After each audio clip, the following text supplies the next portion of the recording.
Prison School. Hell yeah. It's about time to review this little gem from the summer of 2015. From the title alone, it was clear this ain't gonna be one of them standard by the book edgy shows. Oh no. This is one of the most original anime I've ever seen. Sick freak. For an incredibly engaging story, well developed characters, and an abundance of profanity combined with edgy fanservice. Prison School presents the life struggle of five brave and virtuous male students that enrolled to a previously girls only high school. As none of them had any experience in interacting with females, they thought this was their golden ticket to a paradise of babes and booties. Here comes the buffet of fresh talent from the other schools! Imagine how great it would be if you were the starting block they were crouching over. Sadly, the reality takes a rather cruel and tormenting turn, as they end up becoming prisoners in that very facility. Hence the title, Prison School. The boys are now inmates, punished with isolation and exhaustingly hard labor. Before I go into more details, I have to marvel at the skillful way this anime integrated perversion with a compelling and complex story. Fanservice blends so well with the narrative structure that it became an inseparable and crucial element, which helped with the shock value and intensity of the show. That being said, this particular title might be a bit too violent for some audiences, and yet I wouldn't change a thing. In times of strife and trouble comes a tale from China at the dawning of the 3rd century. Outstripped a force of 100,000. Don't go spitting that static at me, nerdling! It's such an amazingly refreshing experience to have, even for anime standards. Which says a lot, if you know what I mean. From the visually engaging art style to the bizarre character design, Prison School has a certain identity which made the show unique and incredibly entertaining to watch. By far the best aspect of this title are the characters. They are also masterfully developed, and every single main or secondary character has enough screen time to properly take its place within the story. They all have clear motivations and interesting personalities. I literally like every single one of them. What are you guys talking about? So many ideas and clash of ideologies done in such an eccentric way that it is a miracle on how well it all blends together in this captivating journey of self-acceptance and redemption. One for all and all for one. Prison School touches upon many difficult and controversial subjects, while also presenting an amazing story about friendship, trust, betrayal, self-sacrifice, love, and determination. I love how subtle certain themes are presented in between the profanity and violence it often displays. And there is a ton of violence towards men here, so if that turns you off, you will certainly have a hard time with this one. He's not into that kind of violence. She's no fun at all! No fair, and why? But again, I would still recommend it, as it is merely a technique that accentuates the peril and hardships which our five male students are forced to endure. They are being put to the test. They can either fight and rise again as stronger individuals, or just crawl on the floor and accept defeat. My bad. On so many occasions, the boys are being brought to their knees, but they always end up back on their feet, ready to fight till the very end. These are epic shonen traits, so there's no wonder why I ended up admiring each one of them. The five male students face harsh conditions, but they'll manage to overcome the challenge and rise above their flaws and fears. This is character development at its best, people, and I haven't even talked about the girls. Just like the boys, each one of them has clear motivations and objectives they want to achieve. They are mostly presented as ruthless prison guards, and yet the show is clever enough not to generalize all of them as villains. Even the ones that are extremely violent sometimes have moments of remorse for their actions. These are believable and relatable characters. Alright, let's get more specific. As I said before, this school used to be female only, and the five male characters that just transferred there thought they might actually get laid for once. Naturally, they were terribly wrong, and none of them made any meaningful progress with any of their female classmates. The 5 of us have talked to 0 girls, that's just pathetic. Despite all that, the one that seems to be the main character accidentally manages to engage in a conversation with one of the girls. At first, it seemed to go rather well, until his friends had to mess everything up.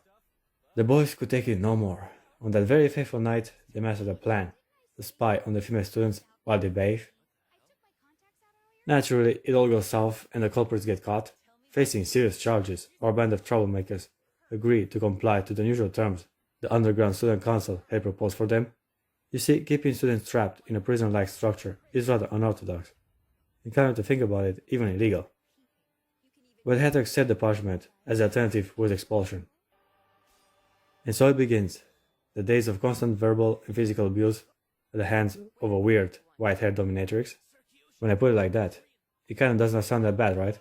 Well, either you agree or not, this was the sentiment most boys shared among themselves. I should be saying the same to you! I refuse to believe that any straight man wouldn't want to be perpetually pushed around by such extreme hotness! These weird degenerates actually enjoyed the abuse at the hands of a busty authoritarian woman. All except Kyoshi, the most likely protagonist of the story. He only has eyes for Chio, the girl he briefly had the chance to talk to. Endure 1 month in prison, and after that, he is free to pursue his quest for love, or at least that was his initial plan. Unfortunately for him, things are even more complicated. Mari Kurihara, the student council president, has a disdain for perversion, which is exactly what the boys stand accused of. She's determined to make them suffer for as long as possible, even if she has to break some rules in the process. Tomorrow, we set in motion the final phase of the Destroy Testicles operation. Here's where the show gets a bit more complex. There's a reason why she is so harsh on lewd behavior. Her dad is the school chairman, and to her frustration, also a huge pervert and collector of sexual items. Were you heading home? Be careful. Starting tomorrow, those boys will learn the true meaning of cruel and unusual. You can see that she respects his achievements and ultimately tries to get close to him, but whenever they start to form a meaningful conversation, there's always an erotic object or picture that ruins their connection. Mari associates an excessive sexual drive with the side of his father that disappoints her. Therefore, she wants to punish any male with similar characteristics. In short, she ain't letting the boys go easy, even if they are model prisoners. You see, we already have a compelling and interesting story arc, and it's just the beginning. All others also get the same thought and care put into their character development. As I said before, Kiyoshi is focused on starting a relationship with Chio, and the prison situation is a huge inconvenience. Not only it restricts his ability to interact with her, but of course it also affects his reputation. Somehow he manages to convince his crush to go on a date with him, and right when things looked a bit more optimistic, all prisoners got denied leisure time on the following weekend. Here's where the first story arc starts. The Venkata ain't about to give up on love just yet. He contemplates a plan to make a hole in the wall and make a break for it. At first he operated alone, but soon after he started digging, one of his companions got suspicious of his actions. Time for Takehiro to make an entrance. The student with the long hair and glasses is a rather cunning fellow, and immediately realized what Kyoshi was planning to do. I really like the scene when he discovers the hole in the wall, and the protagonist is prepared to stab him with a fork. I've come too far! Only one thing left to do. Stay your hand. Now that is what I call dedication and commitment for his goal. It all turns out to be in his favor though, as Takehiro often his strategist insight in exchange for a favor. All he has to do is also buy a limited edition figurine after his date with Chio. At this point we basically have the anime version of Prison Break. Before I go any further, I must also introduce Hana, the third member of the underground student council body. At first glance, she seems like a sweet, innocent girl. Okay, today we're going to have some fun. It's a 4-leaf clover hunt. Let's go! But reality struck them down faster than a kick to the head. The cute girl before them is a merciless and sadistic psychopath. She has no mercy for her subjects, and is even attacking them with no clear reason. Needless to say, Hana ain't exactly popular with the boys, and it just so happens that she takes special interest in the main character. Man, I feel bad that I can't show some clips. Somehow, he manages to see her pee while she was hiding behind a tree. This drove her to hold a grudge against him, and ever since that moment, she'd been shadowing him with a vengeance. The answer was simple. Since Kyoshi saw her take a leak, it was only fair for him to return the favor. I want you to pay for me right now! I'll watch, so whip it out! Do that and I'll believe you! See guys, told you, this show is amazing. But wait, there is a lot more to come. This is just the early stage of their messed up relationship. Continuing the flawless streak of fortune, the protagonist gets cornered in the bathroom by Hana and forced to remove his trousers. In all that commotion, a golden shower is what commences. And again, Hana is the one that suffers. I'm gonna interrupt her story arc for a bit, because there is so much more interesting stuff to cover. By the way, this review is a lot of fun to make, probably because the source material is so amazing. Anyway, Takehito and Kiyoshi are beginning to spend a lot of time together, plan their every move, and try to maximize their chance of success. The other three guys from the group are kind of on the sideline at the moment, but Shingo Wakamoto gets rather suspicious of their pairing. He feels there might be something going on between them, but he misses the mark with a few meters and comes to the conclusion that they are in a romantic relationship. What are they planning to squeeze in, and why would it need to be greased up? This is such an incredibly funny moment, which sadly I don't think I can show, but its execution had perfect comedic timing. In the end, it kinda worked in their favor, as they were sorta left alone by the others and therefore had more time to put their plan into motion. Right when everything was working according to the plan, it all falls apart, as the hole they spent days digging just got patched by the chairman. Kiyoshi ain't ready to quit just yet, and thinks of a new plan to disguise himself as a girl and walk right out the front gate. That would be rash. Now, I can go on and on detailing every amazing and clever moment that happens afterwards, but then I just end up narrating the whole show, so I go straight to praising the skillful and thematic way Takehito was developed as a character. He literally goes through a lot of shit to get his hands on that figurine. For the breakout plan to work, he needed a defecating sound to trick others into thinking the main character is using the restroom, while in fact, he will be absent from the school grounds.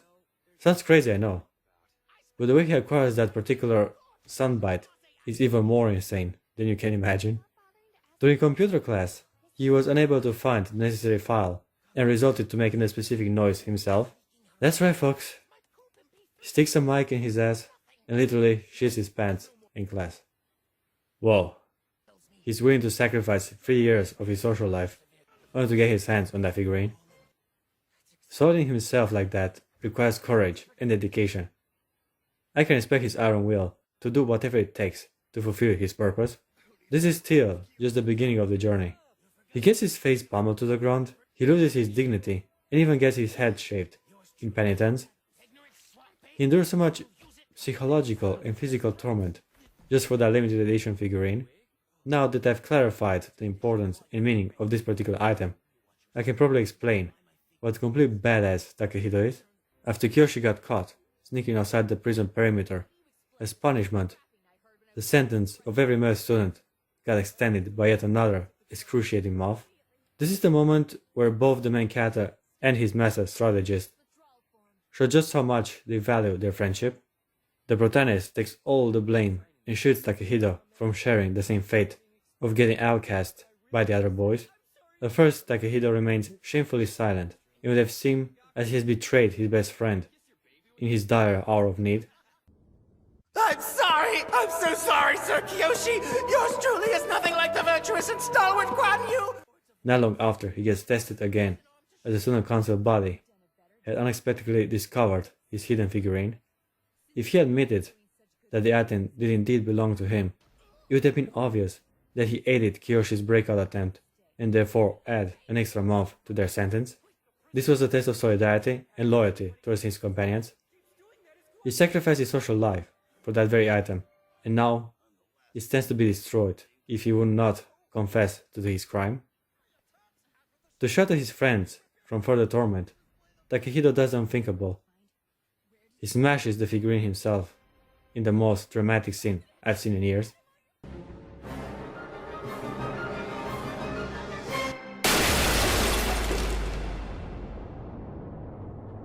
This moment literally made me cry, guys. How much significance and meaning he is willing to sacrifice for his brother in arms. Quan Chi will be proud of him. While we may not have been born on the same day, We shall die on the same day! This was one of the most badass, relatable, and compelling story arcs I've had yet to witness.